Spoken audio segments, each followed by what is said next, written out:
Hello viewers and welcome to DCS World. I'm your host Pipu and today we'll be starting episode 1 in our Getting Started series for the SU-25T, which is the free-to-play plane for DCS World, and that is, it's a well, it's exactly what it sounds. It's a free-to-play plane. All you have to do is just download the DCS World game from either Steam or Eagle Dynamics' website there. Now, before we get started, there are two things that I consider absolutely critical. Let me just remove the engine sounds by, say, closing the cockpit right away. Now, you probably will need to have a joystick set up for the game. I've linked the one that I have in the description below, and you'll probably want to have head tracking software. Now, this is something that I consider essential, and head tracking software is a little module. Well, it's a module and a driver suite, which allows you to control the view in-game through real-life movements with your head. And what I have here is the Track IR5 platform, where it's a little clip-on system for your headset, and it just allows you to do this, and it also allows you to move actually inside the cockpit, which is kind of cool. So I can go forwards and back and stuff and such like that. Now, anyhow, moving forwards, today we are going to be taking a look at the familiarization with the vehicle, the SU-25T, the payload management, the startup procedure, and the takeoff procedure as well. So, starting off, the SU-25T is a very capable vehicle, and arguably, it's comparable to the paid planes inside the game. So they definitely didn't start you off with, say, like a rookie vehicle that's very limited. It's very capable, and in my opinion, it has a bigger, like, anti-tank capability than the A-10C Warthog. So, starting off, we want to check out the payload management, and this is probably something that you'll use quite a bit here. Now, the game missions will probably start you off in either 3 positions. We've started off inside the ramp position, and this is where you have exactly nothing turned on with nothing present, and you have to pretty much do everything by yourself. The game might start you off, say, on the runway, where you had to do the actual takeoff procedure, but that is pretty much that. Or alternatively, it will start you up in an airborne position with your plane already running and you already on a course with your mission. So inside this ramp position, you have the most things to do in order to start up. You also have the most customizability for your plane. One of the things that we can do here is we can bring up the payload management by hitting say backslash and then going F8 to ground crew, and you'll see that little communications menu pop up, and then going to rearm and refuel, which will bring up this profile area for your plane. We'll go over the weapons loadouts later on inside the series, but just be noteful that you can bring up this panel provided that your plane is unpowered at a airport with of course the engines unpowered and the cockpit just sort of canopy open. So inside this panel, we can right click on the different various slots on our airplane, and we can, say, equip bombs, missiles, and stuff and such, and we can of course fuel our plane, refuel the gun ammo, chaff and flares, and all sorts of them. And of course we can select a pre-made loadout as well. So yeah, that is pretty much that. That is for payload management. It's very helpful to just sort of get to know the various different weapon systems on the plane, to customize it to your liking inside your missions. So let's get started with the actual takeoff procedure with the plane, or rather the startup procedure right now. So what I'm going to do here is that I'm going to perform a variety of key presses that will start up various different systems. The general sequence that I like to do this in is you want to hit left control C to first and foremost close the canopy, so that'll be that. Then you want to do right shift and then L to turn on the electrical systems for the plane. And what this will do is that the HUD will appear on the little HUD area for your plane. That'll start to calibrate. As you can see here, the pitch will go down to right around 0. The heading will change to where you're facing, and that'll just calibrate within a few seconds and such.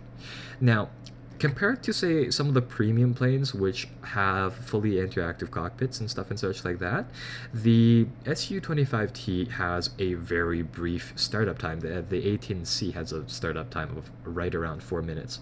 Once you have the canopy closed, once you have the HUD powered up, go and hit right shift home, and what this will do is that this will power up both of the engines. So depending on how much editing I would like to do today, you may see some fancy editing here, but there are 2 green buttons which will light up here, which will say right engine and left engine powering up, and those will just effectively start to warm up. The warning lights for the engine powering up, which are in orange, will disappear.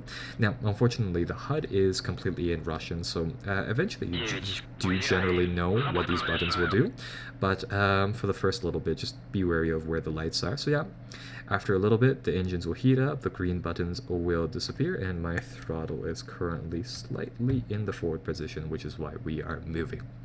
Now, in certain situations, the communications little bit will pop up once again, and we can just request a taxi to runway with F1 there. So that is pretty much, it's a very clean, it's a very quick 3-button press startup, very simple procedure. That's again, you want to hit shift or left control C, right shift L, and then right shift home. And once those lights are out, you can effectively begin taxiing to the runway and begin really going forwards from there. So at this point, you may also want to put down, say, the landing flaps, which will be left shift F, and after a bit here, this panel, the little airplane symbol at the bottom of our screen here, may light up, and when both of the green bars light up, you're in the landing / takeoff flaps position, like such.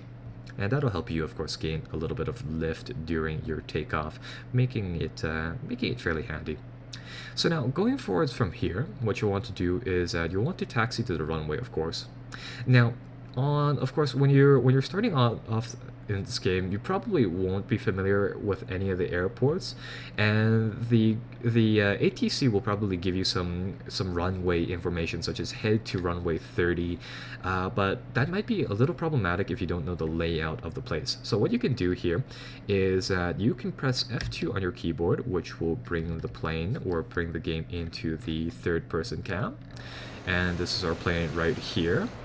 Your plane will always be just sort of centered inside this cam. You can just generally move around to figure out where the actual runway is. And technically for this one, I believe you're supposed to start off at the other side over there, but we are just going to taxi over right there and start our way pretty much. So we'll switch back to the cockpit view using F1, and what we just want to do is that we want to give a slight amount of throttle to our plane, like such, to get it going here, and we just want to keep that in a nice low speed so that we can get our plane onto the runway and get on going. So we'll do that, and during this procedure, if you feel that you're going too fast, you can press the W key for wheel brakes, which will slow you down. And what you just want to do here is just use the rudder, or whatever thing that you have your rudder set to just gently move the plane to turn it and get it to the runway. I believe the rudder controls is Z and X. Let me check. Yeah, Z and X by default. So that'll be that. And typically I taxi at a speed of right around 30 kilometers per hour, and your speed is indicated in the top left corner of the HUD. Currently it says 20 right now. So once we've taxied onto the runway, like right now, I'm not too particularly familiar with this airport, so I'll check once again. Yeah, we're there. We can begin taking off. So what we want to do is that we want to align ourselves as best as we can to be, say, parallel with the runway, of course. And with the Su-25T, you have a